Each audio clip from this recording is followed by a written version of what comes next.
गुरु प्यारी साथ संगत बड़े प्यार से कहना जी, धन निरंकार जी। आज का टॉपिक है प्रेम और परमात्मा।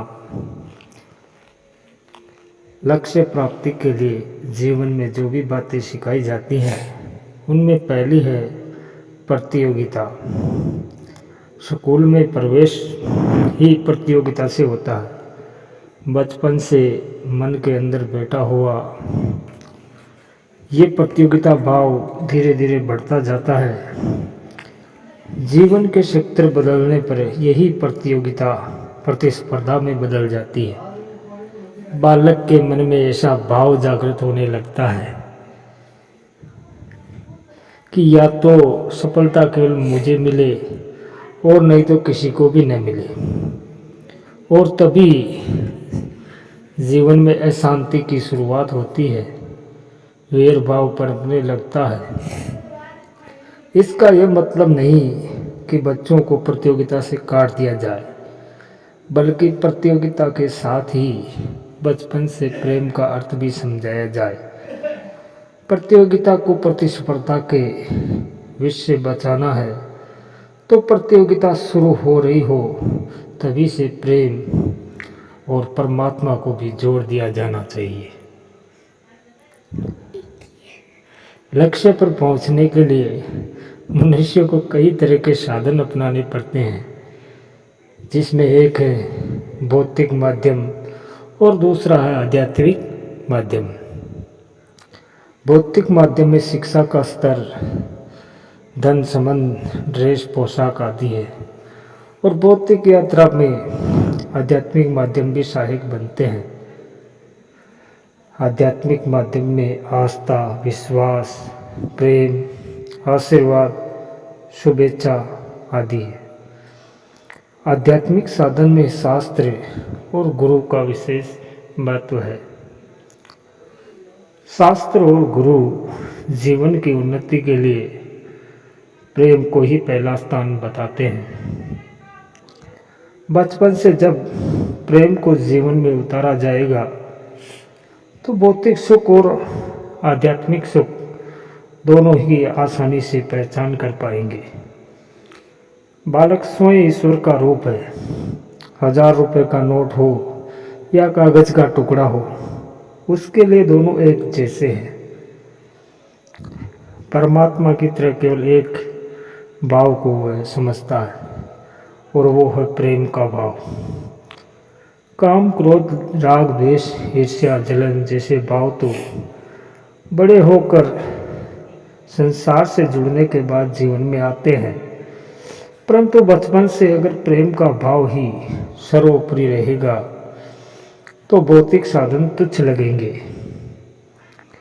जितनी आवश्यकता है उतना मिल गया बहुत है, और तब प्रेम परमात्मा से जोड़ेगा, क्योंकि भौतिक वस्तुओं के प्रति, दुनिया के पदार्थों के प्रति अरुचि हो सकती है। उनकी प्राथमिकता बदल सकती है, परंतु परमात्मा के प्रति लगाव, परमात्मा की भक्ति की चाह कभी कम नहीं होगी, अपितु दिन बर दिन बढ़ सकती है। और यही मानव जीवन का परम लक्ष्य और ध्येय है।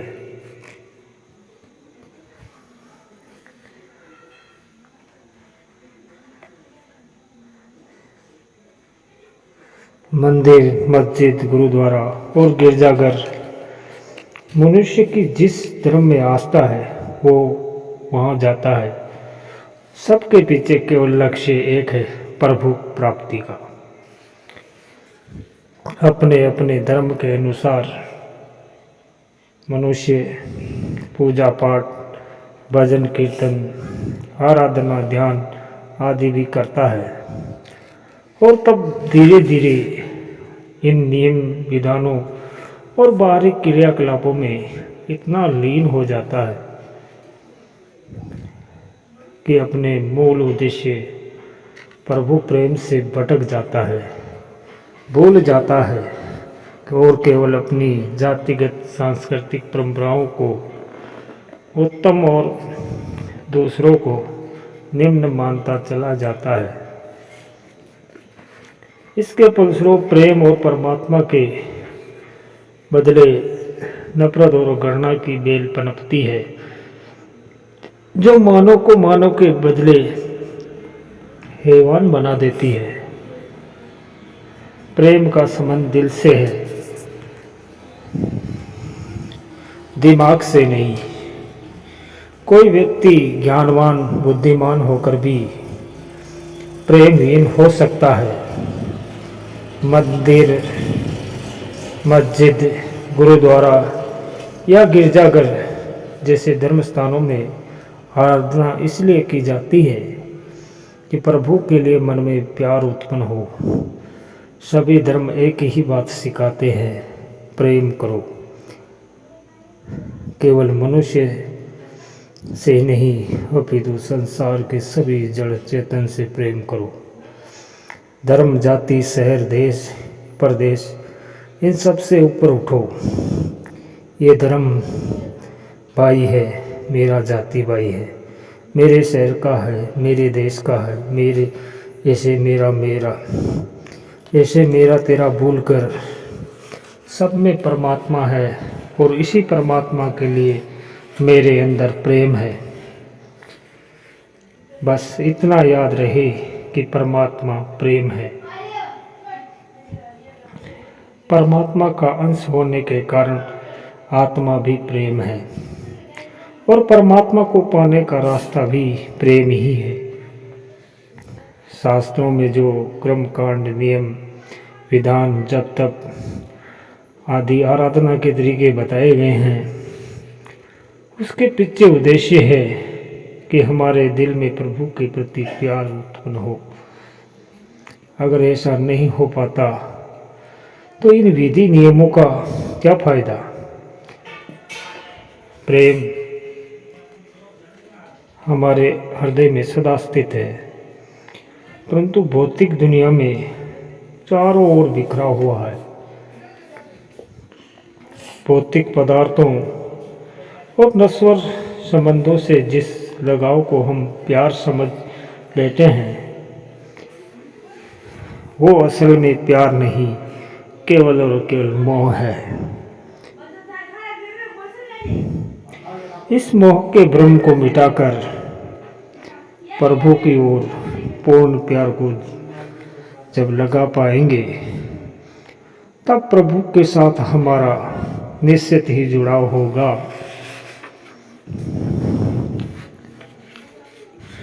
और हम प्रभु के एहसास से युक्त होकर आनंदित होंगे। सत्संग जी, प्यार से कहना जी, धन निरंकार जी।